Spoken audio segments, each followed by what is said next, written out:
it's Nina. And Ashley back with the bullshit. And this is the Young and Gettin It Podcast. Just so you know, you can find us on Apple Podcasts. Just search Young and Gettin It Podcast. There's no G at the end of getting. Subscribe, rate, and review. We're also on YouTube. Just search Young and Gettin It Podcast. Subscribe, comment on there. We're also on SoundCloud.com/YAGI. Please follow us on there, comment, rate, and review. And I was looking through like all the countries and stuff that listened to the past episode, and I was just like, what the fuck? How? Nigga, right? I was like, what the fuck is going on? Yeah, do your part, and then I'm gonna shout them out. Okay, yeah. And you can also find us on Instagram at YAGI_podcast, or you could go to our website, which is www.weareyagip.com. Or if you would like to hit us up and talk to us, join the conversation, you can hit us up at Ashleyandninapod@gmail.com, or text us or call us on our Google Voice number, which is 323-486-3811. Yes, let's slay. Okay, so the last 7 days is like still a whole bunch of countries, but not like all the ones I saw. So it's like US obviously is the biggest. New Zealand, Kenya, Vietnam, Mexico, Spain, India, Costa Rica, France, Nigeria, obviously, Egypt, Germany, Morocco, Ireland, Switzerland, Philippines, Islamic Republic of Iran. They probably shouldn't even aren't even allowed to be on there, and Serbia. I mean, probably more Chinese country than a Middle Eastern country. Hilarious. Really holding them back. Back to the bullshit. But yeah, okay. So pop culture. I'm like, I sent you the Wendy Williams article. Like, Wendy Williams and Kevin Hunter are laying the groundwork for a separation.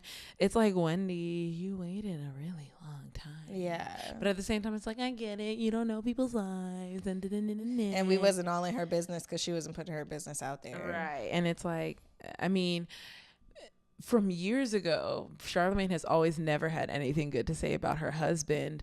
But I mean, he just like revealed it this week. I was kind of surprised because he always like kept it secret. But he was basically saying that like Kevin Hunter has been like threatening him and possibly putting out certain like attacks on him, like hits, not necessarily murder, but like having people, and I was like, oh, that's why you hate him so much, just because like Charlamagne always speaks the truth. Like, he's not going to fake it for anybody. The only thing Charlamagne will do is omit. He will not lie. If he lies, it's very like surface level, like if they're joking about like gay shit, because they always do gay jokes on the show. But this nigga will not lie. He will always admit if he doesn't want to talk about it. So he was just saying like he's had hits out on his life and like, you know, but Charlamagne's like, I got God, I'm good, and like, and all this shit. He's had to put multiple like cease and desist or restraining orders against Wendy Williams' husband. Like, he said there's been multiple like law. He's had to get the law involved when it comes to Wendy Williams' husband because he's threatening his life. Yeah, for telling the truth. What the fuck is good with this nigga? This is a fake ass nigga, man. Fake niggas Clearly be weird like that.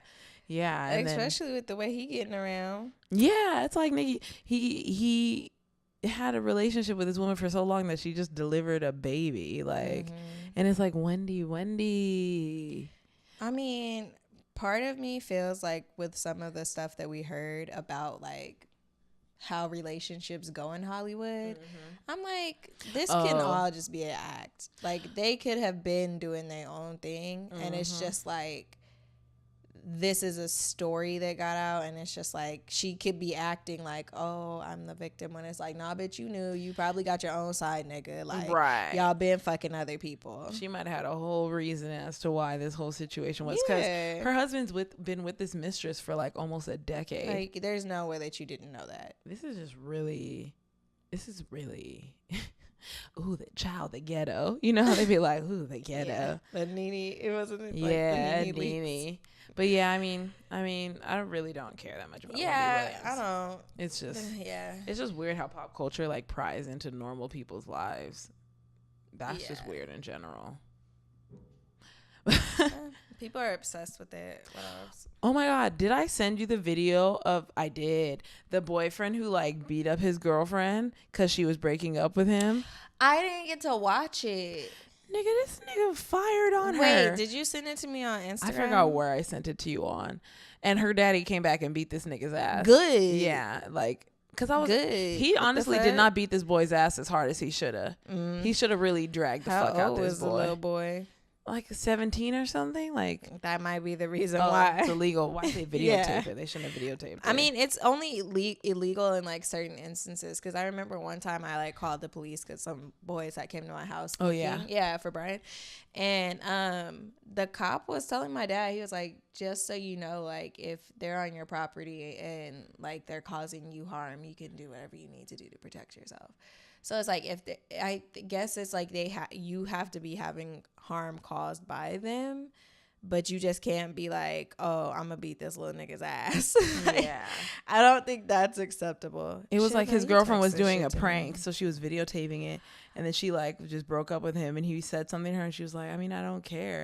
And then this nigga just started going, what? You know how niggas be fighting? How he was hitting her like a man. No. And then she was like, it's a prank, and she's like crying, like with the wall getting hit. She's like, it's a prank. No. She's like, it's a prank.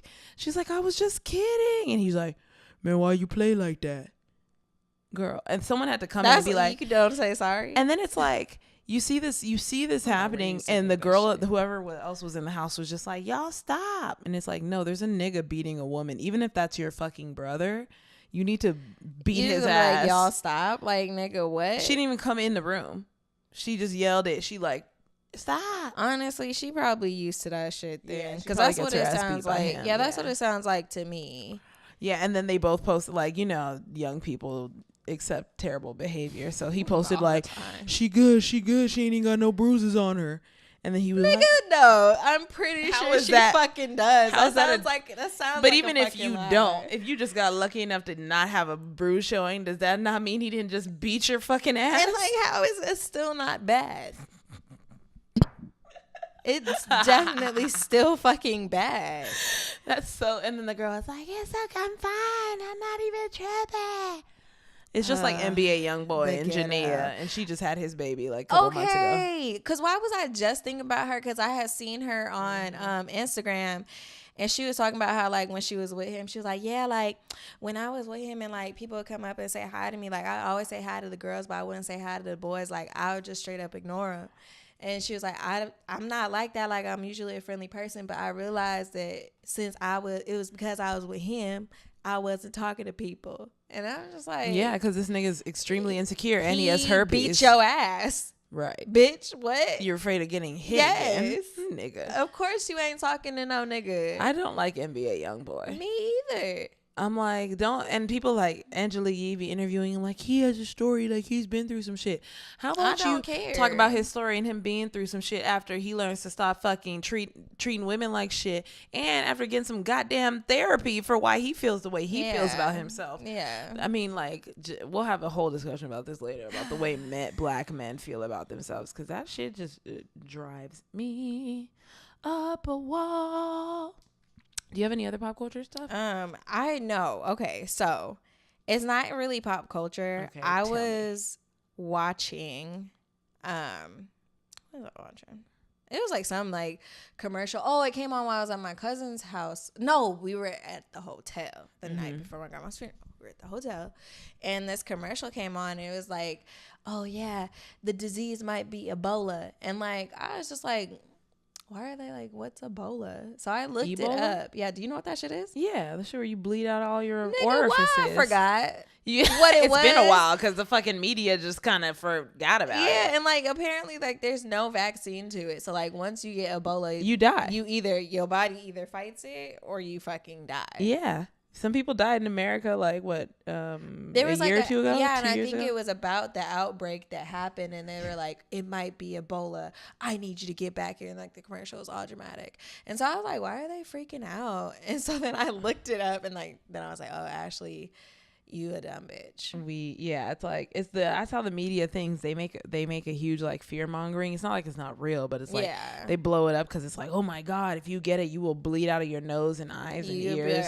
You bleed out of all orifices. That's really terrible because it's like it does something to the clotting factor in your blood, and then your blood stops clotting. Oh, essentially. That's crazy how if your blood stops clotting, it just starts to pour out of your body. And it comes out of your nose and stuff, which means it's also coming out of your pee hole and your butthole and your vagina, which already bleeds. Yeah. So that's really weird. And then it's coming out of their penis hole. Yeah. Yeah, I just don't want to think about it because it probably comes out your ears too. Yeah, I wonder if it comes out of your sweat pores, like armpits and shit, pubic hair. I would imagine. Ew, that's just fucking horrible. Yeah.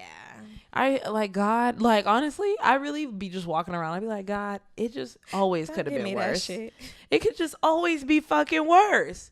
Oh yeah, fucking on the freeway over here.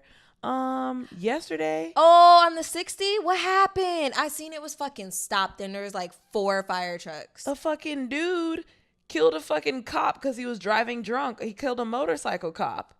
He fucking was driving drunk and hit a cop. And they're saying that's the only person they know is dead. But it's they don't know if other people were injured or killed. The people who told me about it. Okay, because I saw yesterday. Where was I going? What was yesterday? Yes. Okay. We're here. Where was I? Yeah, it's really hard. Where did the bitch go? Why was I somewhere? Fuck. You weren't with your family? No, because my grandma's funeral. You were here? I was out here. I don't know. Bitch went somewhere. Oh, Brian had prom yesterday. Prom. Did he take some light-skinned girl? He took a Mexican bitch. Oh, yeah. Shit. I mean, she cute though. She cute. I mean, and these Mexicans be infiltrating. She's nice. No, but honestly, she's one of those girls that don't do shit. Oh, that's fantastic. Yeah. And that's why I was honestly, I'm fine with it. Yeah, a bitch who stays at home and likes it. That's what I like. Yeah, and she be about her grades and shit. So I was like, okay, she's accepted. We'll take you. We'll take you in. I am cool. Yep. Bitch who stays and her dress was conservative as fuck, and still cute but as fuck. It was still cute. So I was like, do you have pictures? Yeah, they're on my phone. I can show you right now. Yeah. Off topic real quick. Sorry guys. Well, I mean, we were talking about Ebola, whatever. I was just gonna look up some facts on Ebola. This is really important. Look at her dress. Oh, she's cute. Yeah. Oh, she looks nice. She looks plain. Oh, they look so cute. Right? He was smiling so hard. Ooh, he has a crush on her.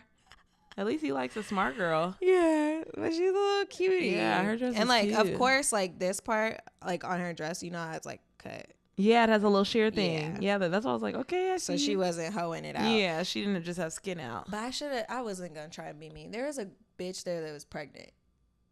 Oh, it was a party. It was multiple groups. Yeah, because they took pictures at the Jesse Turner Center, and there was a pregnant girl there. She had a date at least. Oh, she didn't have a date. She wasn't taking pictures with no dude. Did she have a dress on? She was going to prom. She had a prom dress on. And I remember when I pulled up. Where's your baby daddy?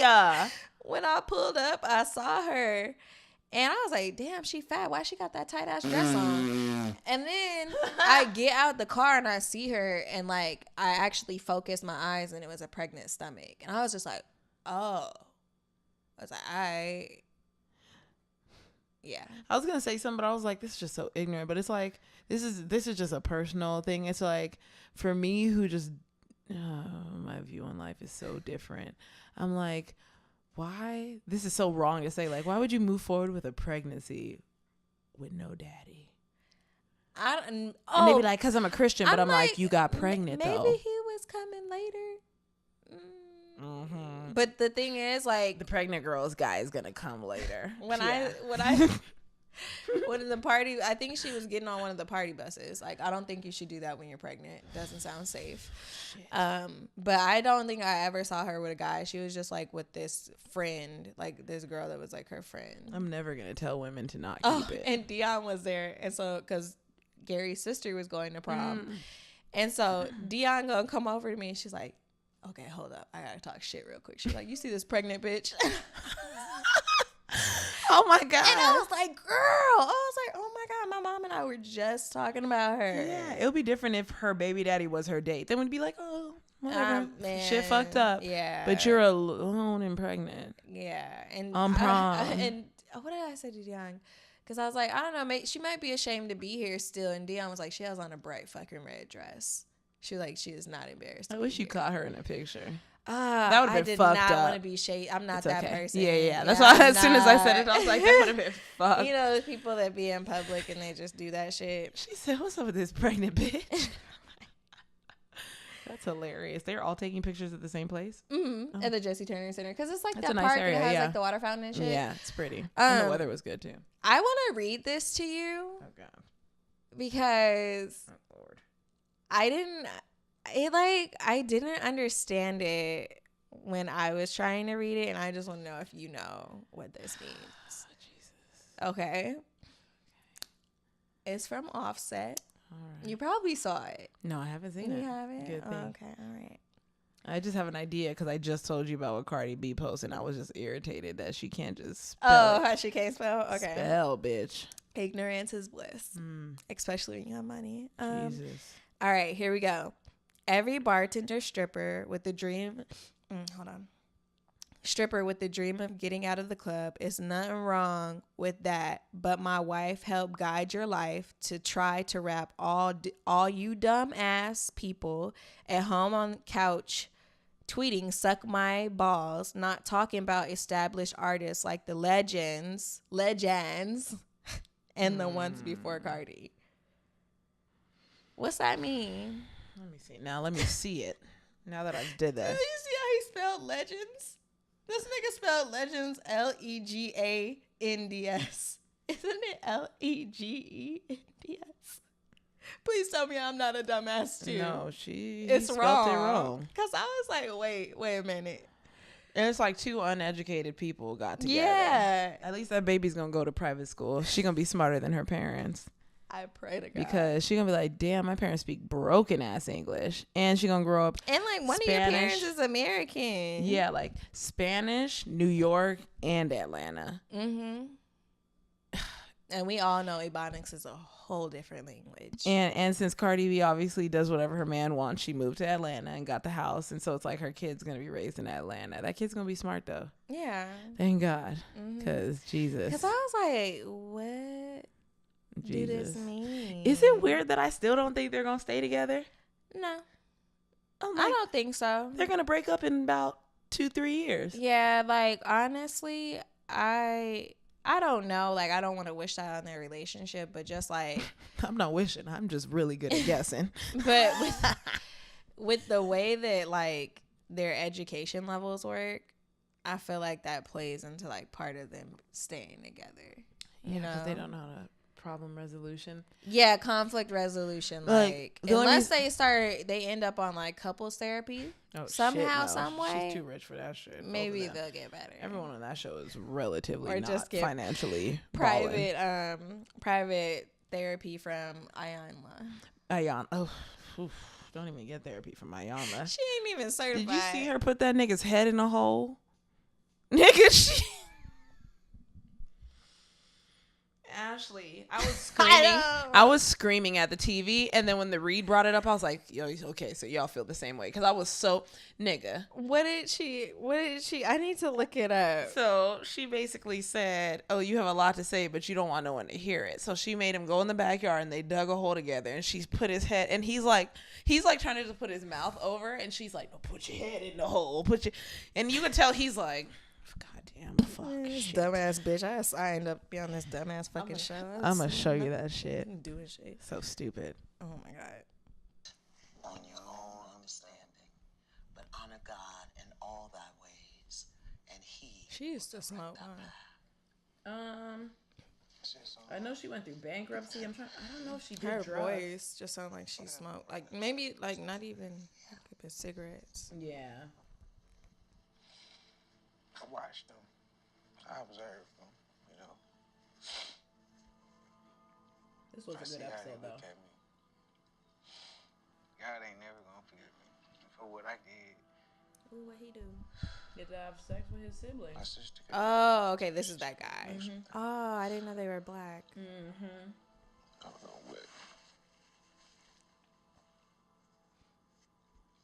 We need each other, man. That's all. And before this episode, he hadn't seen the other siblings for like 16 years. Like the whole family was broken up. They forgive you. Mr. William is unable to speak his truth, which is that he was unable to protect his brothers and sisters as children. This guilt is suffocating him. In order to release him from the weight of this guilt, I must teach him a way to speak the truth buried deep inside his being. No. Put your mouth Can right we over just... that hole. Put your mouth there and Look speak him. it in there. Resisting. There you go. Come on, speak it in the hole. Speak it in the hole. I don't understand.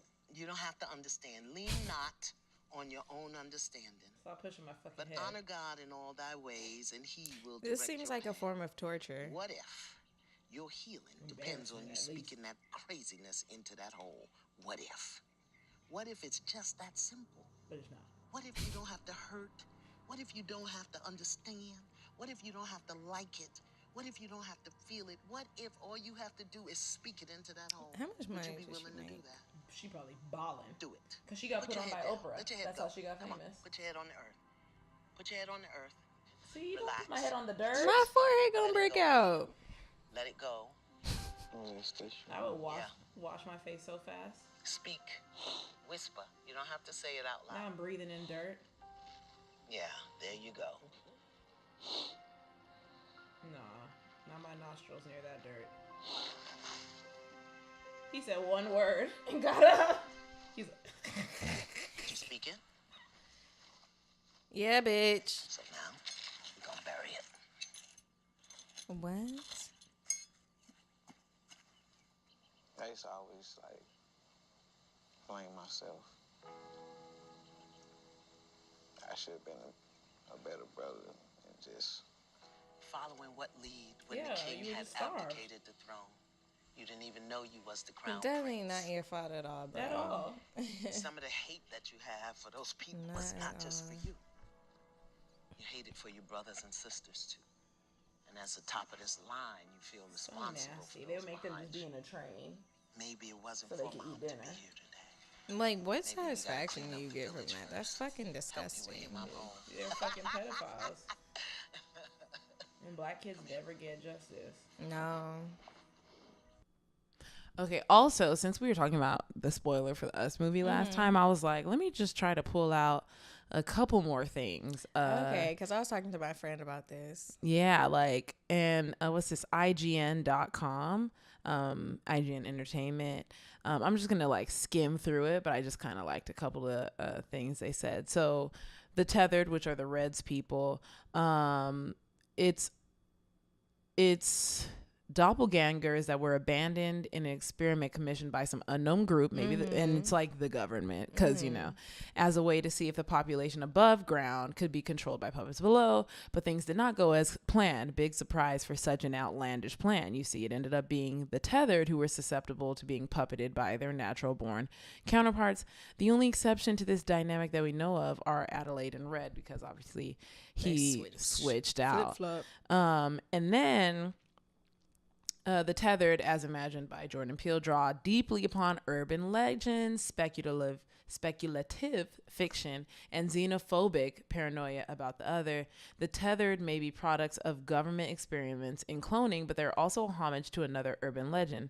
The Mole People was a nickname given to homeless people who dwell in tunnels, subways, and the like, such as those that Hands Across America aim to help. The Tethered also call to mind the concept of hollow earth civilizations, as well as the subterranean okay, what the fuck are you talking about? No, okay, but I hear the part now about, like, the people dwelling in the caves, because in the beginning they did talk about a cave system. Oh, did they? Yeah, they said there's tunnels under the earth, and majority of them they don't know where they lead to.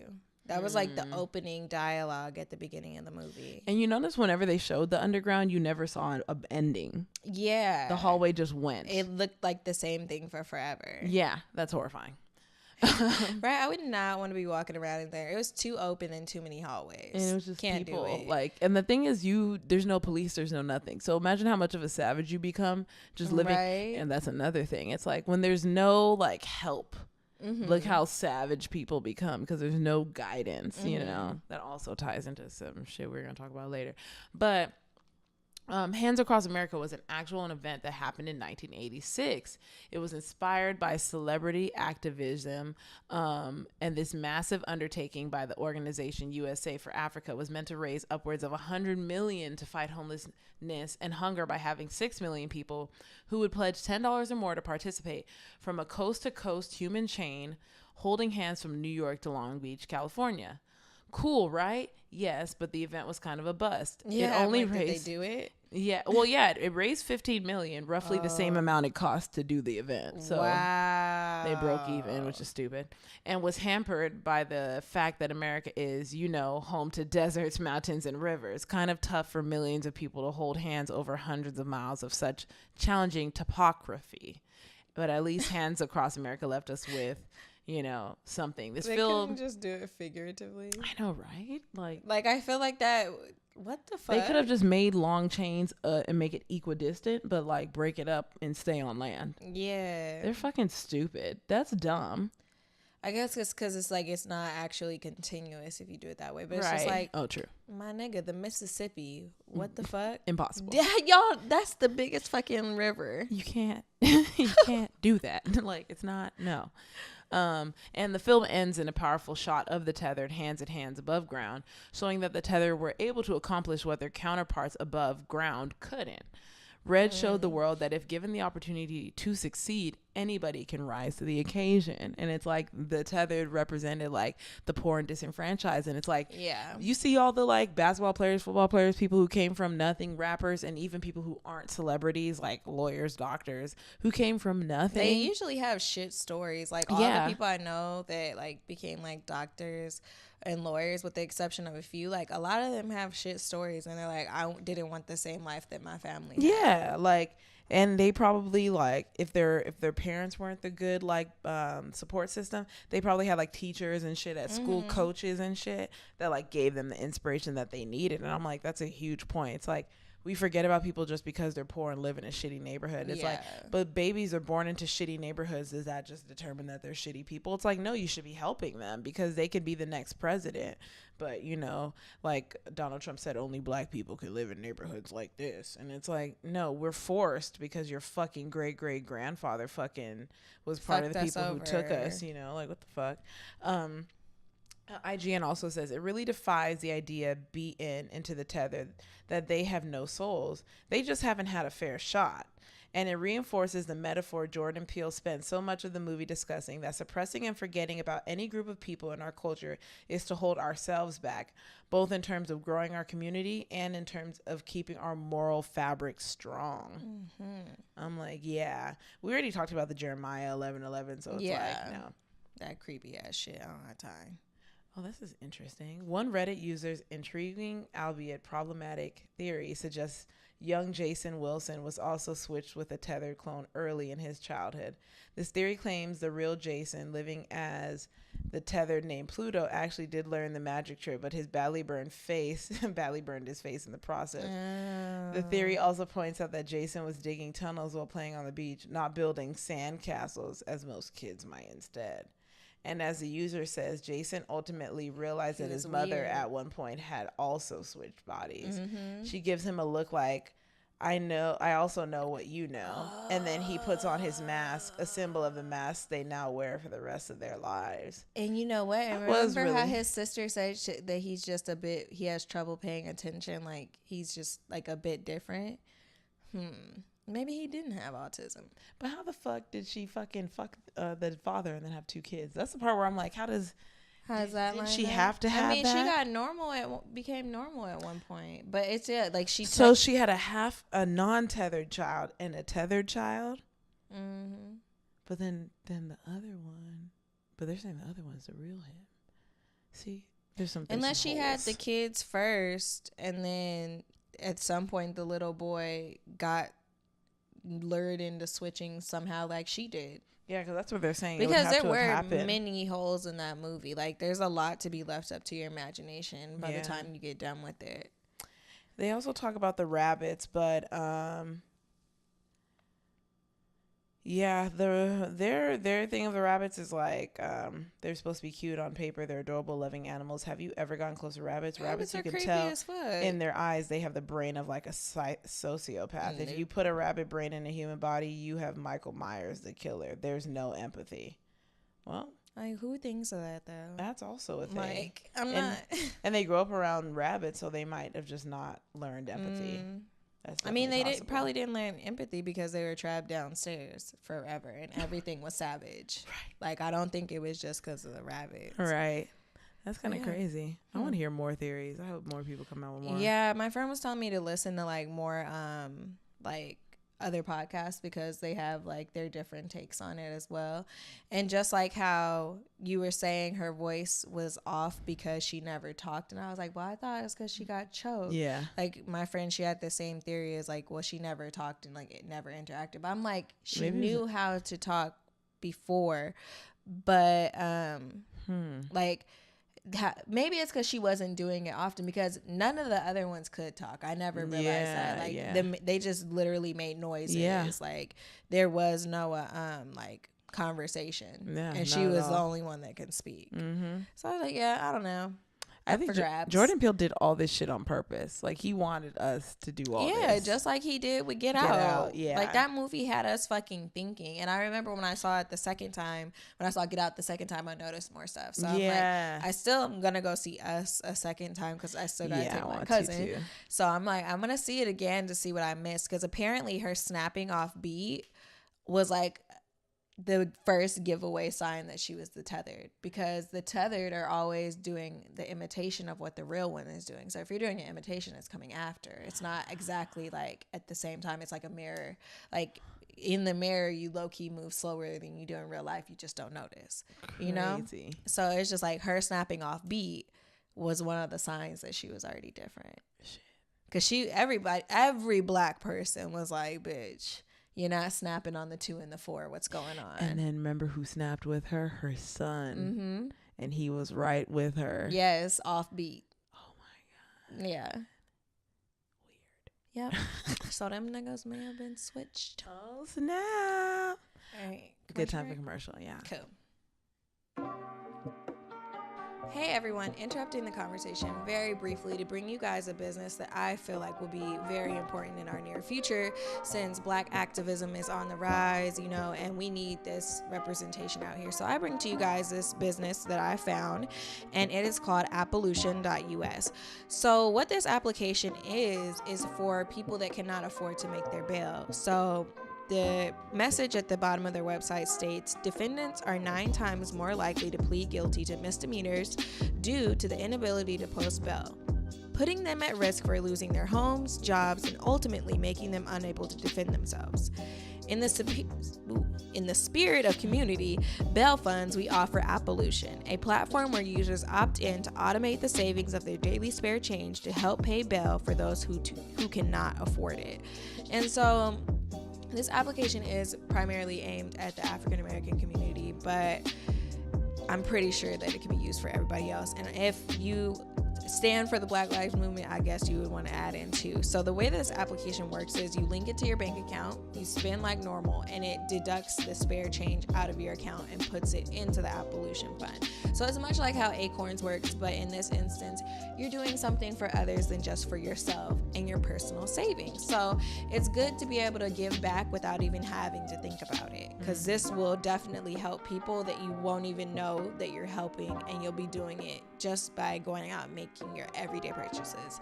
So you can find them on Appolition.us. It's spelled Appolition.us. And if you would like to contact them for anything, hit them up at hello@Appolition.us. If you'd like any media requests, if you would like to make this more widespread, wide known, you can hit them up at marketing@Appolition.us. Please join in if you can. Please help make a difference, because it's important that we stick together.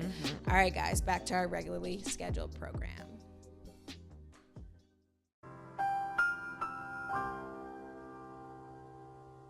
Hey guys, we're back. Instead of doing an educational topic, I mean, this is just like a it's like an educated discussion. Yeah, what do they call it when people have these type of discussions? Like, not philosophic, but you know, when people like have discussions that aren't surface level, they actually talk about shit that's real. You know, that shit deep, bro. That's the only thing I think of as deep. But it's like, it's not necessarily educational, but it's educational. Yeah. Yeah, so I mean, rest in peace, Nipsey. Like, it was literally like right after we finished recording last week. It happened right after. Because I remember Rashad and I had gone to Walmart after, and he was like on his phone, and he stopped, and I was like, yo, what's good? And I just heard all these people like screaming on his phone. Oh shit. And so he was like, yo, there's they're saying that Nipsey just got shot. And I was like, what? No. I was like, that shit better not be real. I was like, no, that shit can't be real. And then, like, maybe by the time we went into Walmart and came out, we were not in there long. They were like, he's dead. Yep. I was just like, yeah, because I remember it was 5 minutes. He got shot 5 minutes before I clocked in at work. I remember the last episode, I was rushing to work. So my coworker, the other black girl there, she runs up to me and just, I'm working, you know, she grabs my arm because I'm not in front of like guests in the restaurant. She grabs my arm. She's like, and what I hear is Nipsey was just here. And I was like, wait, what, where? Yeah. Like, and she was like, no, Nina, you're not hearing me. Nipsey just got killed. And I was like, yeah. I literally just grabbed her arm back and was like, when it happened, I was like, what? That is off. Like, yeah, people die and, you know, this shit happened. But him? Even though he used to be a gangbanger, it's like him? Doing so, like, nigga. Because it's, okay, so, like, I'm not saying, like, I'm the biggest Nipsey fan ever. Me neither. But I totally forgot he performed at UCR. And I remembered after the fact that he did, because there was this I had gotten a marathon shirt. They had threw some in the crowd. Was I there? I think you were there because we all had got the shirts. I think it was the day I passed out. So you had to have been there. Shit. Yes. Yeah. And then I remember in college, like half my college career, I wore that shirt to sleep. Like that was the shirt I slept in. And I remember like Rose Clique was my shit at the time. And then Rashad and I were just watching the Breakfast Club interview about Nipsey Hussle. And we had got like halfway through and like it was late. And we were like, oh, well, we'll finish it another day. Yeah. And that was like 2 weeks before he passed away. Wow. And I had like just downloaded Victory Lap because like Rashad's actually like a big fan of him. And I remember hearing and I was like, damn, this shit go. And I remember when we were listening to the Breakfast Club, we were like, this nigga's smart as fuck. Like we were like, he's one of them smart ass fucking hood niggas. I was like, this nigga's fucking he's rare. Smart. Rare. And that's why like I really wanted to pay attention to his Breakfast Club interview because I was like, I'm really trying to see like what he's talking about. He's just spitting real nigga shit. But my heart, man, because it was literally the day after my grandma passed, he passed away. Just like, yeah, multiple like I've just heard multiple connecting stories of people passing within the past week. Like, so, I mean, my friend, she was just saying it was a shift. And I was like, oh, no, I'm just not surprised. Like, I'm not here for it. There was a video of Nipsey, like, young, talking about, like, I need assets and I need, and I was like, damn. And it's like he always been talking about that. It's just like when he first came out, if you listen to the evolution of his music, because I downloaded all his shit. I was like, I'm about to stream all his shit so that his family could get that money. Like, he was talking about it. It was just like more hood shit was mixed in at first. And then you hear about him rapping about how, like, he had to leave the game so he could get ahead. And so then it's just like after that, that's when that nigga just started talking about ownership, owning shit, like having your own, like on Victory Lap, he's like, I own all my masters. Ain't no way I'm gonna be a slave to these crackers. Do they know cracker or like some cracker ass people or something? I'm like, heard it. I'll take it. Right? Yeah, that's so crazy. And it's crazy because obviously, like, most of us, the first person we thought about was Lauren. We were like, oh no, Lauren, no. We would never want this for you. And not for anybody. Right. And she looked so happy in the GQ interview that they did on top of doing the spread that just came out like days before he died. The asking her 30 questions or like 20 questions. And the thing is, like, Kylie Jenner and Travis did the same one. And it was like viral like that. But it was worlds different. You could tell the relation. Whereas Travis and Kylie, it's like, we just met. We got pregnant. We're together. Where it's like them, it was like, we're best friends. You know, you felt it. Like, you inspired me. Yeah. You felt the best friendliness to where he was comfortable saying whatever and she was comfortable saying whatever, but also so elated to be in his presence. And he felt so like he respected her presence so much, you know, like everybody knew that nigga respected her. And like after he passed, I went back through and I was looking at his page. He posted her so much. Like, almost, it's like post Lauren, post Lauren. Like, yeah, it's his wife. So many. Yeah. And I'm just like, oh, Yeah, they never got married, but it's like that was totally his wife. Yeah. Yeah, whatever. Like I saw people commenting on like, still this nigga left her as a baby mom. Stop having black women be baby moms. First of all, you don't know their business. You don't. And you don't know what she's okay with. Not everybody's fixated on marriage. Right. Second of all, this nigga is still not married. He just fucking died. And then third of all, at the end of the day, he's still not fucking coming home. Right. He can't do shit now. So why does it matter to even fucking comment on that? Them kids, man. Right? The baby. Yes. That baby's like, has to be like 3 now. And it's crazy because if someone said this and I looked and I was like, shit, the baby has Lauren's face and his hair. Mm-hmm. And I was just like, oh man, Lauren's going to be sick looking at that baby in the face. She's going to be sick just going home. She actually like, it went in the news, like she passed out. Like she was crying and then she like stood up and her eyes rolled back and she hit her head on a table. Would have done the same thing. Oh yeah, I would have passed out. I've told somebody like I would have thrown up. I would not be able to breathe. Yeah. Like if I found out that happened, and apparently she was there. Right? That's what people were saying. But I'm like, I don't think she was there. Because the video I saw, like you hear somebody keep asking, where's the kid? Where's the kid? Because I guess he was like with a kid or there was a kid around and somebody's just asking, where's the kid? Where's the kid? And that's the only video I watched. I was like, I am not watching any other videos associated with this, like, because my heart is already heavy. Yeah, when you lose someone, you feel bricks. Yes, like you feel my bricks chest on been your chest. hurting, and I'm just like, I don't know, my view on death is so different now that like when I found out he got kicked in the head, I went back to go see it. And then it's like the original surveillance video and what I saw later, I was like, holy shit. That's why I was like, I didn't want to watch. You see everything. Shit. I don't want to see that. Yeah, it's like, please, I mean, I'm not gonna say don't go and see it because there's people who like shows like my shit like that. People who like My Favorite Murder and shit like that like to see that type of shit. But it's just like the thing that made me sad was he didn't die immediately and he was begging the guy not to leave him alone. You see him in the video, you see Nipsey being like, nah bro, please, like please, you know, like, and the dude is, and from what I took from it, from what it looked like, while the Nipsey's laying on the floor, this guy's like cussing at him like fuck you, and you know, being like, you know, the weirdo ass nigga that he is, like, and then he shoots him in the head and then he kicks him in the head and runs. That's what actually happened. And it was just like, so his friend is like, who survived, was just laying on the floor, maybe playing dead or something, or he got shot pretty severely because he still had a serious like bullet wound, his friend. And so it was just like, first of all, before I even start talking about Eric Holder, that's his name, Eric Holder. Ooh. The murderer. I'm not naming his name. Yeah, I mean, it's already everywhere. So it's like, yeah, that's his name. There's no point in repeating it. What I didn't see in the news that my friend had to tell me was the day after this shit happened, because you know the hood knew immediately. Mm-hmm. The hood knew who did it the moment it happened. Apparently, yeah, there was like a big manhunt going on for him in the hood. Yeah, and you know what happened? They shot up his girlfriend's house and they killed 2 of his cousins. I heard about that, yeah. And when my friend told me, I said, what? And my friend said, this is in the Bible. Like literally shit like this is in the Bible. Like when I forgot the exact like context of it, but he was like, when someone hurts or attacks or kills someone that is such a prominent figure, and there's a story like this just in the Bible where they kill a prominent figure and then the town comes back and kills everyone around that person who killed the prominent figure. So I'm sure it's like, I would think the killing them would be like turn yourself in, but the killing them probably would have been like, let me kill your whole family and then I'm gonna kill you. Yeah, they're like, no, we're gonna make you hurt. Yeah, they shot up his girlfriend's house. I don't think anyone got shot because they didn't say anyone got shot. Then killed a cousin on the corner and then killed a cousin in the liquor store.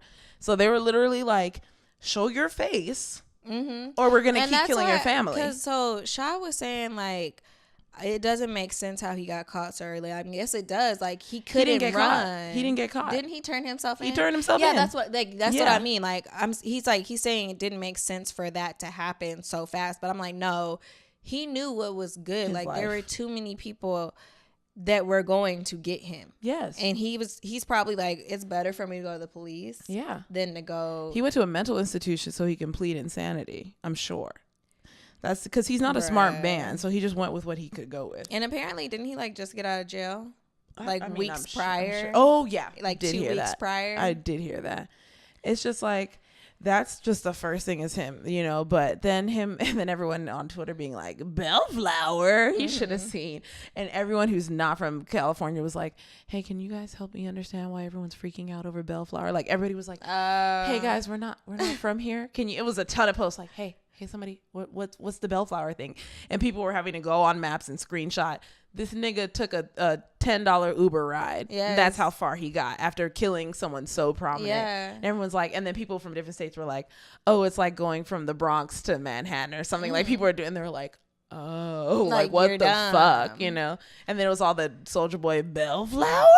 I didn't see those ones. I like, because after it happened, I was like, I just need to distance from the internet because I know people are gonna go post videos of it happening, and it's just like I didn't want to see that. And then I saw this tweet, and it was like, you know that feeling you get when you go to somebody's house where somebody just passed away? They were like, that's what LA feels like right now. And I was in LA Friday, and we after my grandma's funeral, we drove by the Marathon store because we were going to go there. Like, let's just buy something real quick. Yeah. It literally felt heavy over there. Yeah. And, like, on every building, it was like, R.I.P. Nipsey, R.I.P. Nipsey. And spray paint? Yeah. And then, like, you're walking down the street, all you hear, every car that passes you is playing Nipsey Hussle. Literally everywhere we went, like, if we got out the car and somebody was playing music, that's all we heard. Even the police were like, there was a police officer who said he read the report and then he was just like, Nipsey Hussle. And he said, then I just had to read it again. He was like, Nipsey Hussle. And he was like, I just had to read it again. Like, I can't believe I'm reading a report that says this is Nipsey Hussle. And that's why even everybody was like, April Fool's is canceled. Yeah, I wasn't fucking with April Fool's at all. Barely anybody did. Like, I'm sure people did their little thing, but it was not what it used to be. My heart couldn't take it. I was like, no, don't joke with me. Like, I'm going through too much right now. Like, I can't do it. I would have catched a hella attitude if someone tried to do any April Fool's shit with me. It's not the time to play. But yeah, it's like the Crips, the Bloods, the police, the Mexicans, everybody is hurt. And they're showing up and showing out for him, which I definitely fucking appreciate. Because when we went back to the store, the line to get in was around both corners of the store. Like, there was one going in through the back alley, and then there was one coming out on the other side. It's like, maybe I'll go there when all of this cools down. You gotta wait for it to cool down, because they had cops out in the front, and like there were hella people lined up just so they could buy stuff and support. Yeah, he's gonna sell out, which is good, you know. It's like, it's necessary. And then the Nation of Islam came out, and then yesterday the Bloods and Crips and all the gangs came out together.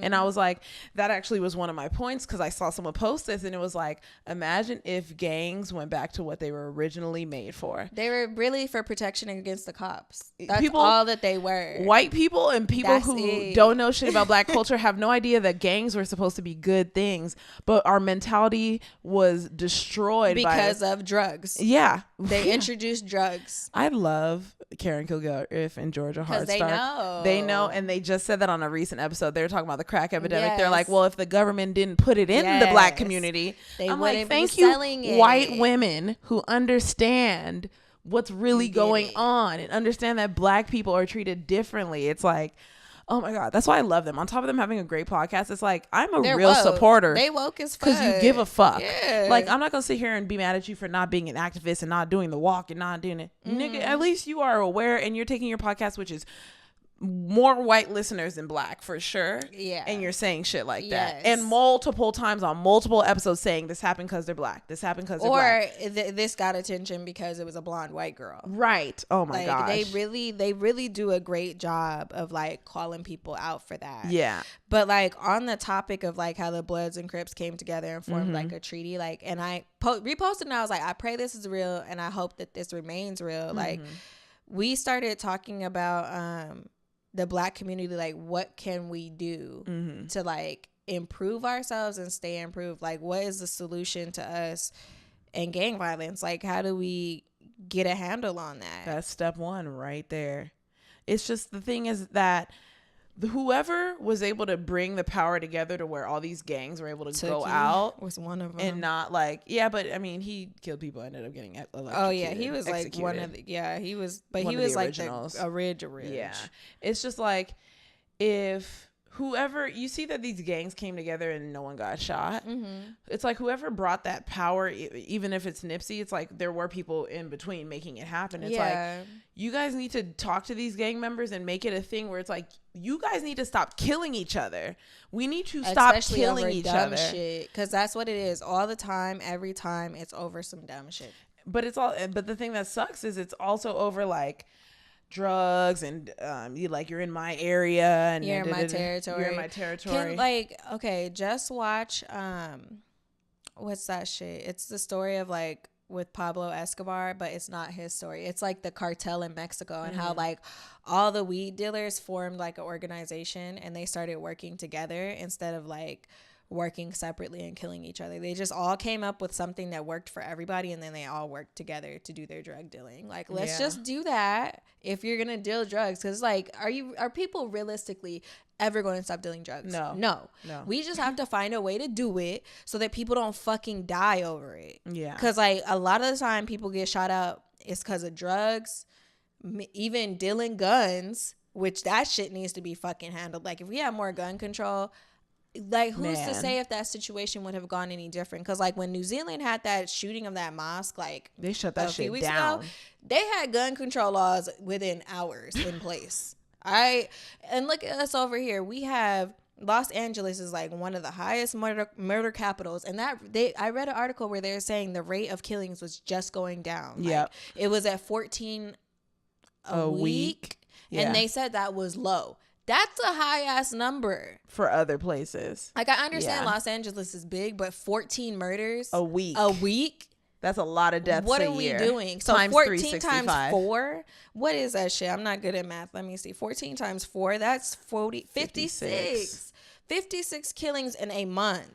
56, and then times that by 12. Jesus. That's 672 murders. 672 dead bodies in Los Angeles, and that's they're just most murder. And they're most likely brown people. Either they're Mexican or they're black. Because that's like the highest concentration of people in Los Angeles. So it's just like we really have to find a way to come to better conflict resolution when dealing with one another. Like it cannot just straight up lead to violence. Like, and I feel like black people are always taught that, like, be violent first and then apologize if your violence was not correct later. Yeah. It's never like, oh, I don't like the way this went down. Let's like talk about it and try and figure it out. It's always like, bruh, come catch this fade. Right. Like we have seen that through life, and we still see it in life because some of these niggas, these dumb niggas out here are still pulling up to people's houses on live to fight. That's so like, true. We still see those videos today. Unfortunate. So it's like, we got into the discussion of like, is it the system that's the problem, or is it just us as a people that's the problem? Like, how much do you blame on the system, and then how much do you blame on us?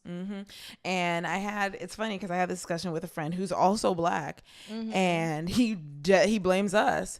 Like, he won't give 100% us. He'll say, it's part of it's the system. Whereas I'm like, the system is the majority and black people are a small part of it. And because I get both sides. I think that racism and white supremacy is what put us here because they planned to put us here, and they're mad because they actually expected us to be doing worse, and we're doing better than what they expected. And it's like, they're gonna let a couple black people get rich, they're gonna let a couple white people get poor just to keep the narrative that everything's normal. But it's like, if white supremacists and racists and all that stuff didn't do all the stuff to put us in this position, we wouldn't be here. It's just like fucking Us movie. This is the same situation where it's like, you don't have nourishment because you're eating rabbits, so you guys are sick, you guys are having cancer, you're having all these. And Dr. Sebi, what Dr. Sebi preaches is the opposite of what black people eat in the hood. It's literally the opposite, which one is life and one is death. And then it's like, these people who could be great people, just like the people we see now that grew up in poverty that could have been great because they had something. We don't know if it was just them or if they had some sort of influence. It's the same thing. It's like, disadvantaged people sometimes just need a mentor. Like, they need someone to help them. Like, even having this discussion with friends who like have kids and they want to motivate their kids to like do more, do better. It's like, it sucks. Like, obviously you want this person to be self-motivated, obviously. And some of us are, we really are self-motivated, but it's like, you can't just expect everyone else to be self-motivated. There's people who aren't self-motivated that could become that way once they learn how to be a better self, you know? And so it kind of sucks because I feel like white people, racism, supremacy put them in this position, but then there's the black people who don't want to educate themselves, or the black people who they're never satisfied with how it is. Yeah, but think about it, like someone who grows up without Christianity but never learns about God. Is it their fault? No. And so to some extent, because you could always read a book, right? You could always be curious. Yeah, so it's like depending on the situation, right? So it's the same situation with this disadvantaged kid. Like, what if they never knew anything better? They only knew this to be what's possible. I remember I told you that girl on Scared Straight when they said it's normal. It's not normal to go to jail, and she was like, normal. What do you mean? And they're like, it's not normal to go to jail. She's like, well, everyone I know has been in jail, and they're like, you're not supposed to go to jail. You're supposed to avoid it. Yeah, she had like no ignorance type thing. Yeah, ignorance. Like, and the thing is, nigger means ignorant, doesn't it? And so it's like they literally gave us the name of what they wanted us to be. So they wanted us to be the ignorant, you know. That's why they called us a nigger, and they wanted to keep us that way. And it's like, if someone like Eric Holder, if someone gave someone like what's the definition? It means black. It's the Spanish adaptation of Negro, and it means, Oh, is that why they say Negro? Yeah, but it's still like an ethnic slur. It means ignorant. Yeah, because I'm like, yeah. Oh yeah, Urban Dictionary. A word that offends blacks, but should only offend blacks that fit the description of it. The reason why non-nigger blacks get offended is because they hate to be associated with their race's bad apples, not because of whatever slavery-related nonsense that other people confuse it with. Okay, what person wrote this? A white person. Just how non-redneck whites, okay, so you were white, hate to be called as such. Everyone, including whites, can agree that there's a huge difference between blacks and niggers. First of all, don't call me black. I don't like that shit. I hate when people say blacks. Please don't. You mean a black person? Don't say blacks. Don't say colored. Don't say colored person. Why do people say blacks? That is so wrong. You know what? If you are not black, do not refer to my race. Because I honestly do not. I don't like how anybody says black that's not black. I feel like everyone who's not black should say African American. And I don't even like how they say that though. Yeah. They be having that tone. Don't say nothing about my race. Okay. Just don't. Yeah. Just why? Because it's like, why you even need to say anything? Yeah. What's the purpose? I can see that. I'm sure there are some people who scrub that shit out of their language. Yeah. You know, learn how. They're sensitive. It's like, it's just such a negative connotation. And this Eric Holder, specifically talking about him, he's someone who was non-motivated. He's someone who was not educated. He's someone who did not believe in himself. He was a local rapper who was not getting hot. He was a known snitch and a hater. He was but fundamentally, this is someone who has low self-esteem. This is someone who just doesn't love himself and is so mad at anyone who is doing better than himself. And that's why, unfortunately, when I watched the video, it just looked like he took those last moments to be like, you know, like not necessarily saying ha ha nigga, but it was the connotation behind whatever he was saying in those moments was that like, I'm better than you for once. I'm above you for once. You're begging me for once. I felt that. And then the problem is like, I saw the court hearing because, you know, they post everything on Shade Room, and this boy had like no remorse in his eyes. I feel like the only reason he turned himself in is because his family members were like, nigga, they're killing us. For you. Yeah, like they're about to, and you know they're probably gonna kill his mama eventually. Oh, somebody else is gonna die, sadly. Like they were gonna get his whole family. Like I hope it doesn't come to that because it's honestly not gonna bring Nipsey back. Because it's at this point, nothing we do will bring him back. It's just like you have to try and lead the vision that he was seeing, because the vision he had was great for everybody. Because he said, like in one of his songs, like, I showed my niggas how to fish. He said some of them passed me up and got richer, but I never hated on them. I just like basically did my own thing and just kept grinding, because he's like, I know my time would come. Yeah, because it's that same thing Jay-Z preaches. It's like, if everybody else is broke around you, then you're not rich. Like if you're only saving yourself, like in that J. Cole song, too, you're not rich. Like you have to make sure everybody around you is on. Good. Yeah. And another thing I have seen that Nipsey said is just like, if the people around you don't inspire you, those aren't friends, and you're not in like a safe place. I'm exploiting your son, but you're in a cage. Yeah. And like, that's why Nina and I say, like, you have to pick and choose who you surround yourself by. Right. Like, I may have a lot of associates, but I only have a few people that I call my friends. Right. Because it's just like, we all have to make sure that we're motivating each other. Yeah. And so. And it's crazy to see that quote. I did see the inspiration quote, and I was like, I thought about my circle for a second, and I was like, we good. Gucci. We good. Because I was like, a few months ago, I was like, damn, I don't really have a lot of friends. Like, and the funny thing is, that's how it's supposed to be. Yeah, and I'm like, but you know what? I kind of like it that way, because the friends that I have are like, I like dealing with them, so it's like, it's cool. I like dealing with them. You know? Yeah, because it's a business transaction. Let's not be fake here. Like, everything at the end of the day comes down to that. Even relationships, business transaction. It's just the type of business that you're carrying out. So it's just like, you don't want any sour business deals, so make sure you're watching who's around you. Yeah. And so, like, when you were talking about Eric Holder, I remembered how we started talking about how the Black parent household. And so in my family, all my grandmas was like single mothers at some point, and then they had multiple baby daddies. Like, none of my uncles, and like, well, a few of them might have the same dad, but the rest of them don't. Like, so it's just like, they came from multiple parents and, well, multiple fathers, and they're in this single parent household. It's just like, some of these people grew up to not be shit, some of my uncles, and some of them turned out to be shit. So it's just like, it does come back down to the household too. It's just like, how are you raising your Black kids? How are you raising your Black sons? How are you raising your Black daughters? Like, how are you teaching them how to go out into this world? Because it's like, if you don't have a foundation,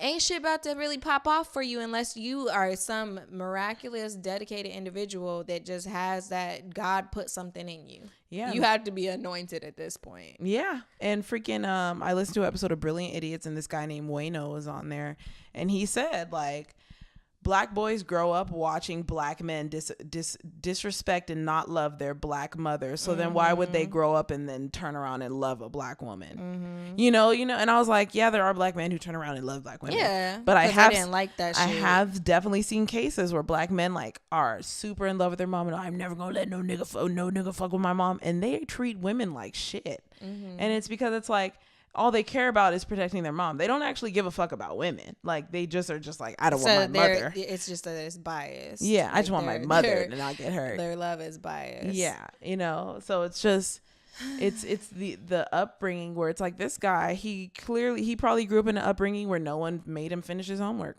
No one made him join a sport. No one, he was on the street with niggas who had him selling drugs, and he was mad at Nipsey because Nipsey was a rapper who didn't care about listening to his music, and then he was like, a known snitch. He was probably just rapping about bitches and drugs. Like. Yeah.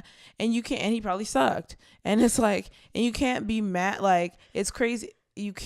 I feel bad that you can't decide how you're going to die. No. And I feel bad that just Nipsey being like, nah, bro, get out of here, ended his life. Yeah, but in like a lot of his songs, now that I've been listening to him like in heavy rotation, he talks about dying a lot. And it's always them niggas that be talking about dying a lot. Yeah. The power of the tongue. He as much as he talked about like the inspirational stuff, like he talked about dying like a third of that time. Cause like there's a song on his new album where he's like, I could have got shot. And then there's another one like, I accepted the fact that I could live or die in this game, but I'm living with that. And I'm just like, okay.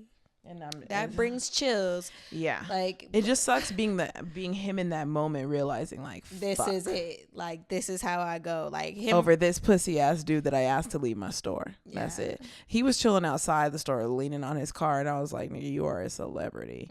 And this is why Cardi B, even when she was barely famous, had like security. You gotta have security. Protect your neck. Like, and it's over with when it comes to acting like a normal person. Once you're famous, like even people who like just hilarious, who is just getting famous, she's pissing people off, getting canceled, she's crossing into where it's like, I see her without security and I get uncomfortable a little bit, because I'm like, yeah, not everyone knows who you are, but it's like, you're crossing over to where people want to hurt you. Charlemagne the God, after getting attacked in the street. Oh yeah, like when those people were like, can I get a drop? Yeah, and they tried to punch him, suck him out. And they said, I forgot the exact words, but it's kind of like you have to be non-detectable. Like now you need to be invisible. You need to be, when you go to places, like, people don't know where you are. Like that. Yeah, I just don't understand it. Like it sucks. It just pisses me off that there are people that are like that they're that envious that they go to these extremes instead of doing better.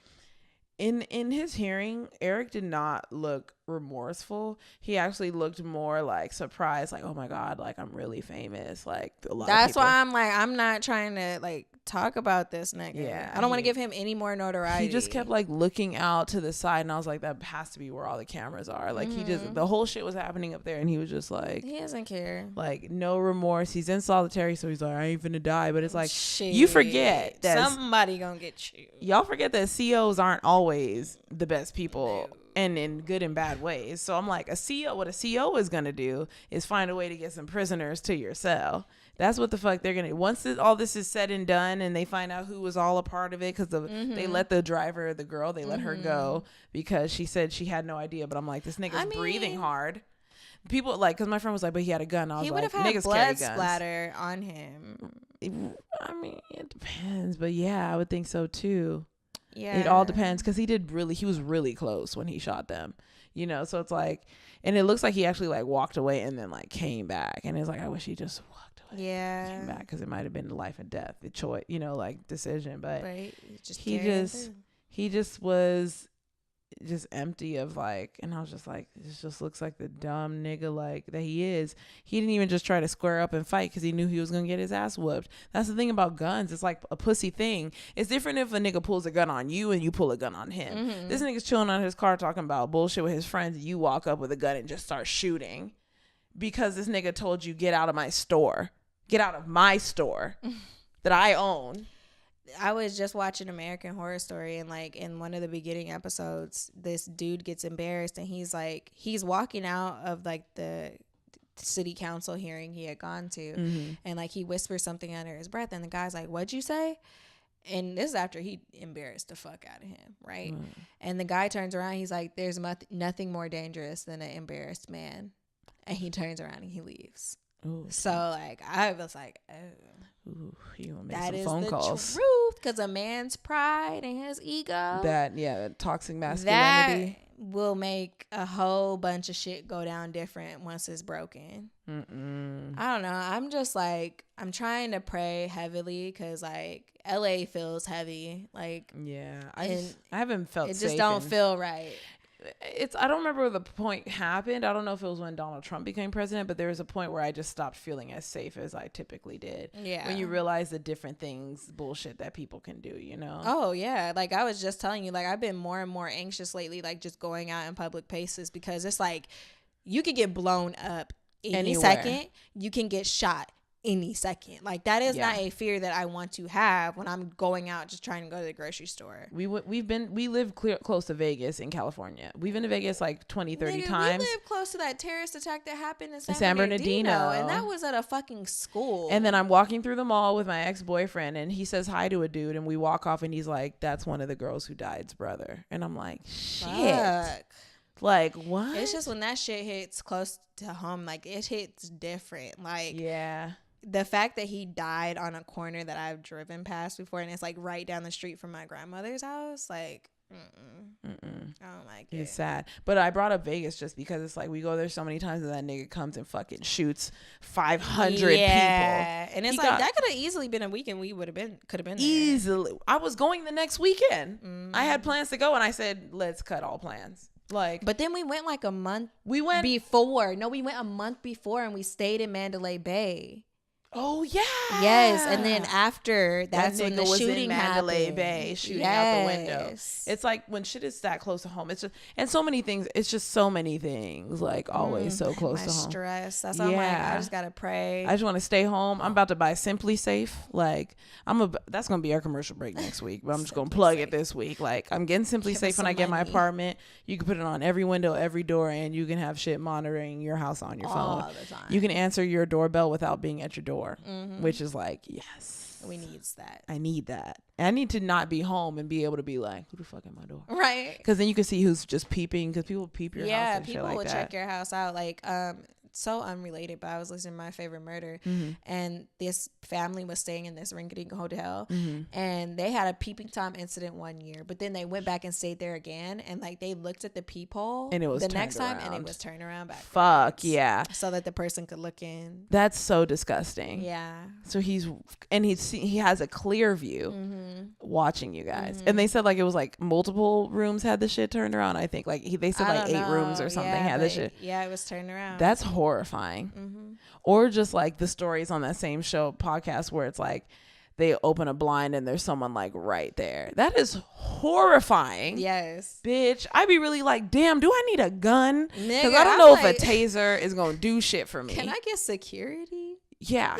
That's what's like, man, I need to save because I'm about to live in an expensive ass apartment with that. Because you know that bullshit security, they be on their cell phone and they be taking naps. And it's like, I need niggas who are walking around like that meme of that Armenian dude who walks in the building like, have you seen that meme? Oh, that shit went completely viral because it's like, he's somebody's bodyguard. He just walks in just like his face is kind of just like, who the fuck are all of y'all? Fuck you. Is in here? Like literally his face is like, fuck you. You know, like he's really ready to kill everybody in the room. Like, don't fuck with my nigga, man. Like, and that shit went viral because the camera just like really focused on like, this nigga is scary. Like, I need that walking around my fucking apartment complex because. But we also need black people to get better. And it's like the power of the tongue. So every day or very frequently, not every day, but maybe every other day, I do say things like, I'm going to live a very long life. I'm going to live a very long, healthy, happy life. I say those things all the time just because I'm seeing the power of the tongue. These people talking about death all the time. I'm like, no, nothing's going to happen to me. God got me. The devil ain't shit. Because you really attract that energy if you think about it. Yes. Like, whew, Jesus. Yeah, this shit is just, know, and I just pray for that freaking family, man. I feel so bad. The funeral's at the Staples Center. I know, on Thursday.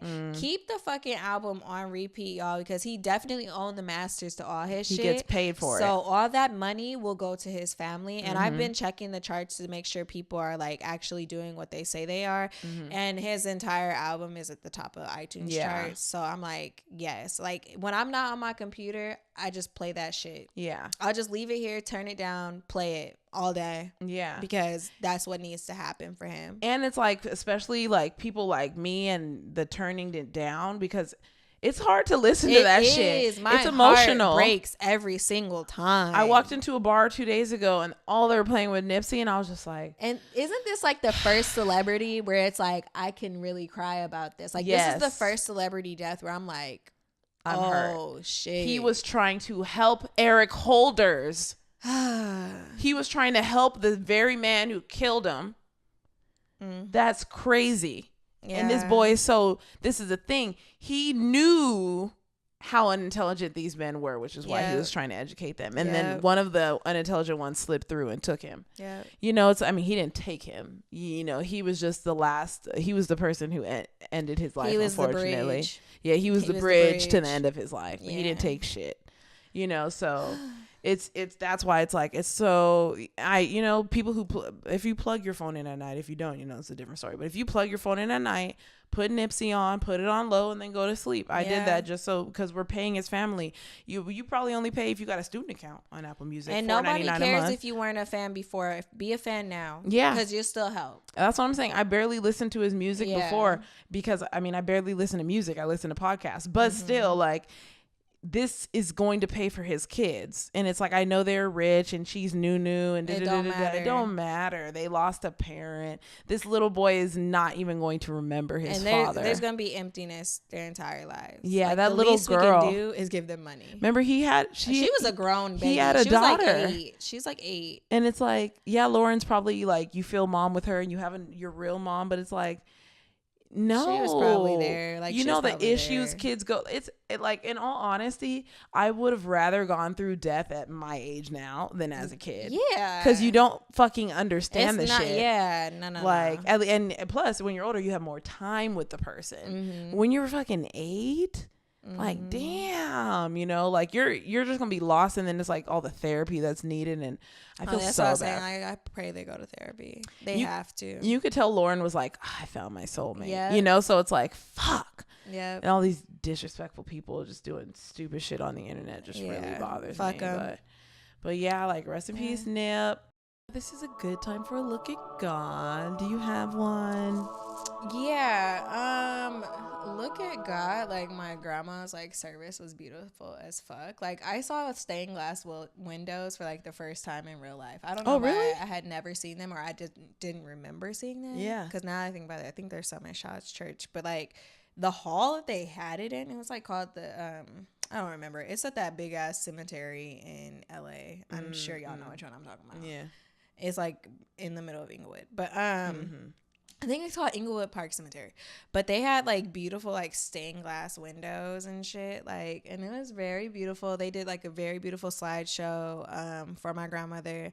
And then like, yeah, the service was just like beautiful. My dad made everybody except Christ, which is like totally expected of him, which was hilarious. And then after like I hung out with my family, and like my family, like they all live like far. Like majority of my cousins live in the Bay or they live in San Diego. So like I got to see all my cousins and we got to hang out, and that shit was fun. Like it's always fun when we're all together. Yeah. So like it was a good weekend, and I turned my work phone off because I was like, fuck that shit. I was on call too, and I just turned it off. I didn't tell anybody anything. I just turned it off because I was like, I need this time. Like, I literally don't want to be thinking about work right now. Yeah. So I turned that shit off. So it's a beautiful thing. I still need to turn it back on, but we'll get around to it.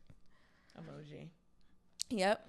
Me and Ashley use this emoji a lot. It literally explains life right now.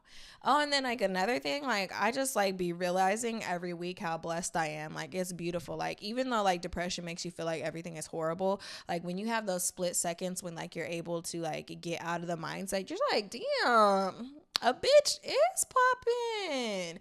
And so it's just like I'm learning how to reclaim like I don't want to say it's pride, but like being proud, you know, like of like who you are and what you have accomplished and like what you're doing. So like, yeah, beautiful things are happening. Yeah, no, I think, yeah, I said it before we started recording, the same thing where I was like, you kind of just like, when you can take the moment to be like, dang, I am blessed. Like it could be so much worse. Like, and you see it every day. If you really pay attention, it could be so much worse. And like, I always say like, I'm going to live a long, healthy, happy life. And the power of the tongue, you know? So it's like, I'm going to live a great life. I'm going to live a long life. I'm going to live, you know, I'm going to have a great health. I'm going to live a happy life, you know, like stuff like that. And it's like, that's very true. It's like, I really just feel blessed. It just could be so much worse, and everyone has problems. So when you realize everyone has problems, and you could realize that you're actually doing well. And for those people who like aren't doing well, I'm gonna put quotes on that because that's all relative. Like find pathways in life that can put you in a better place. Because the thing is that people fall into their depression. I understand that mental illness and stuff like that makes it harder, but that's where you can talk to your psychiatrist or your psychologist or a therapist and try to find ways. Because it's like, a lot of the ways that I made my life better, I didn't even realize I was doing it because I was too young. And that was going to college. It put me in a financial position that I've never been in. You know, like, and that's the thing. It's like, we ain't balling. No.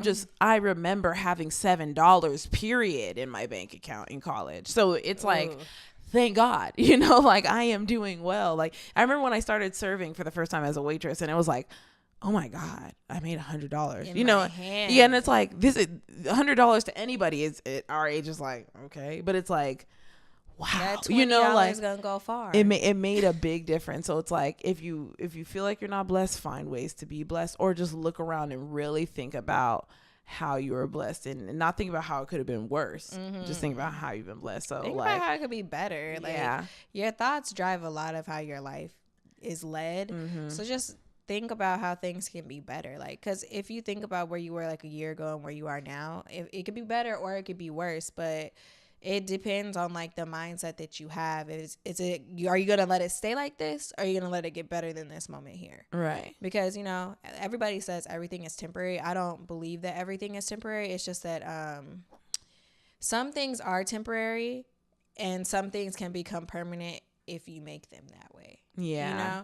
So it's just like not everything is temporary if you don't make it that way. But if you make it that way, everything is temporary. Like my state right now, temporary.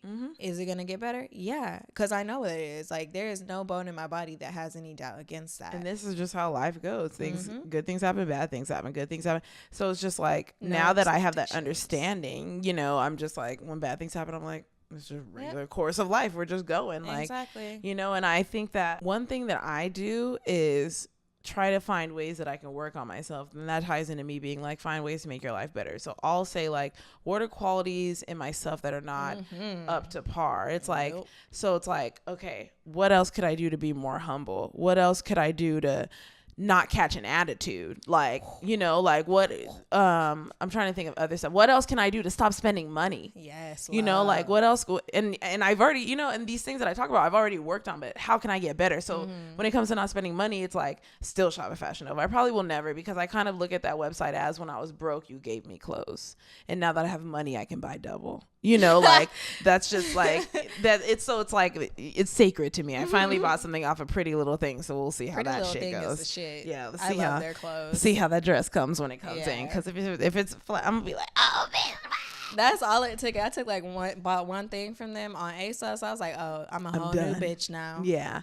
So it's like that's when it comes to saving money. When it comes to being more humble, is more of how you respond to things, or more how you can accept what you have now and not always be striving for the next thing, because that also brings depression. It's like always wanting the next thing, always wanting the next thing. I actually reeled back and have become comfortable with what I have, because I've understood how every step in my life has brought me to a better place. Even just how my mental health, how I deal with relationships with men. Like I'm grateful for all of my experiences, because it helped me be better in all of these things, even catching the attitude. Now, just don't say nothing. Like we said on that one episode, I will literally keep my mouth shut. I was at work, and like there's sometimes extra receipts print out, so you can just crumble it. And I'm still there, like fumbling, getting my shit together. So the guy squeezes in to use the computer. That's fine.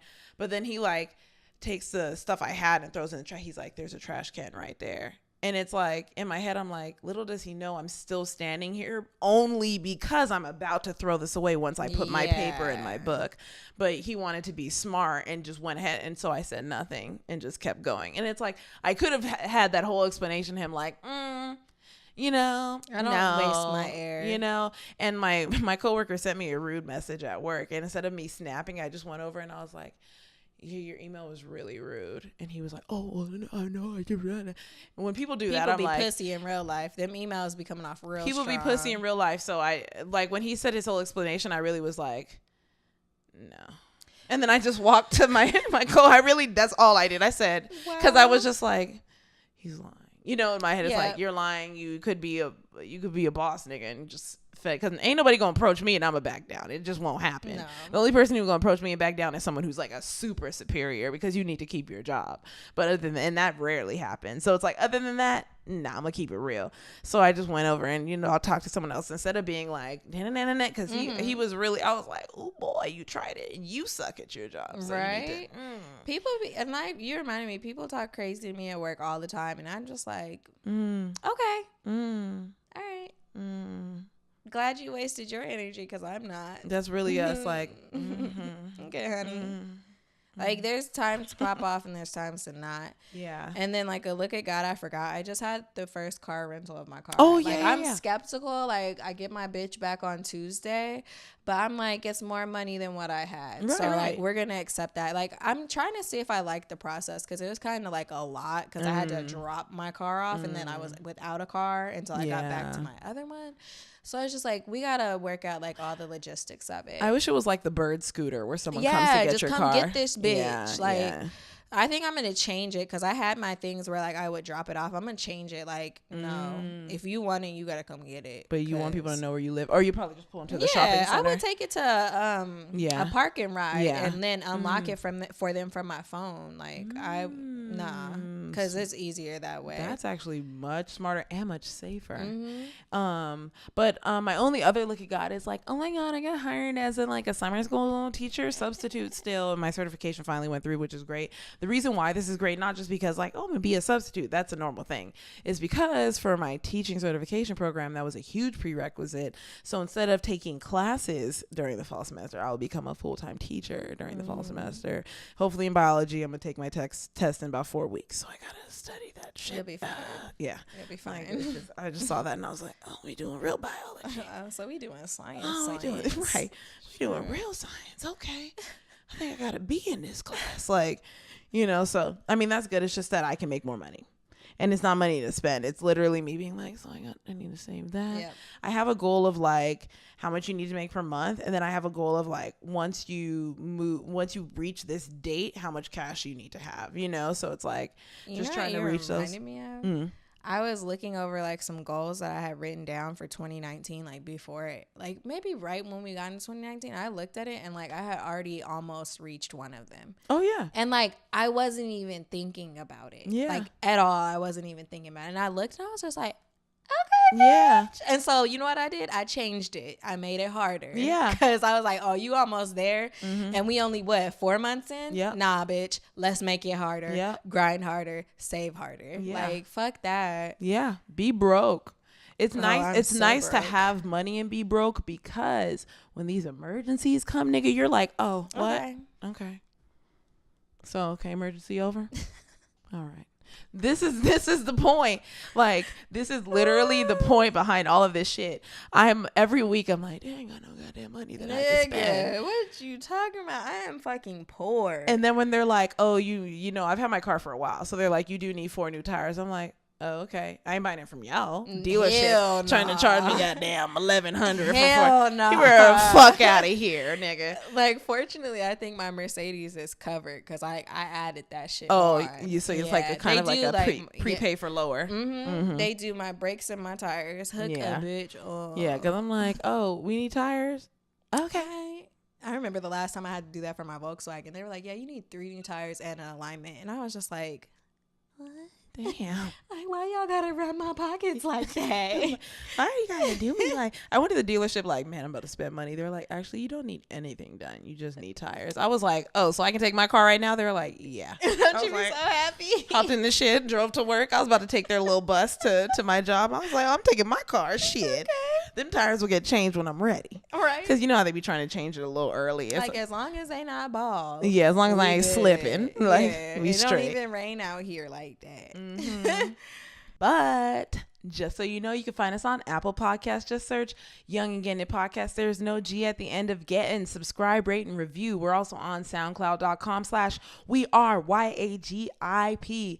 Follow us on there and comment, and make sure you watch these episodes right here on YouTube. And you know, on people listening, you're gonna be like, right here, what? I'm talking to the camera. So you need to even get I'm looking at the people listening. You need to get on the motherfucking YouTube and watch us on there and subscribe and comment on there. We're also on Spotify. Just search Young and Gettin Podcast. You're going to put an apostrophe at the end of the Gettin, but there ain't no G because we still slanging it out. Subscribe on there also. We're also on Pocket Cast. We're also on Stitcher. We're also on everything. You know, we're on every podcasting platform, period. Okay. And you'll also find us on Twitter and Instagram at YAGI_podcast, or on Facebook at facebook.com/YAGIPOD. And then if you would like to see everything that we have to offer, go to our website, which is www.weareyagip.com. And then if you would like to join the conversation, there are 2 ways you can do it outside of our social medias, which is our email, which is Ashleyandninapod@gmail.com. Or you can hit us up on our Google Voice number, which is 323-486-3811. Thank you for listening. R.I.P. to my granny and Nipsey. Yes. I'll be non-sad one day, but right now I'm sad, but it's okay. It's okay. Life goes forward, because all that you could do is literally move forward in Yeah. every single fucking situation ever. Exactly. Stay positive. Do what you can. Stay healthy mentally and physically and socially. Shit. Yes. You know, just. And be good to people. Right. I almost said amen, like the end of the show. Well, Amen. amen. Good. No, that's a prayer in itself. Right. Be good to people. Means I believe. Please. All right. Bye, y'all. Bye.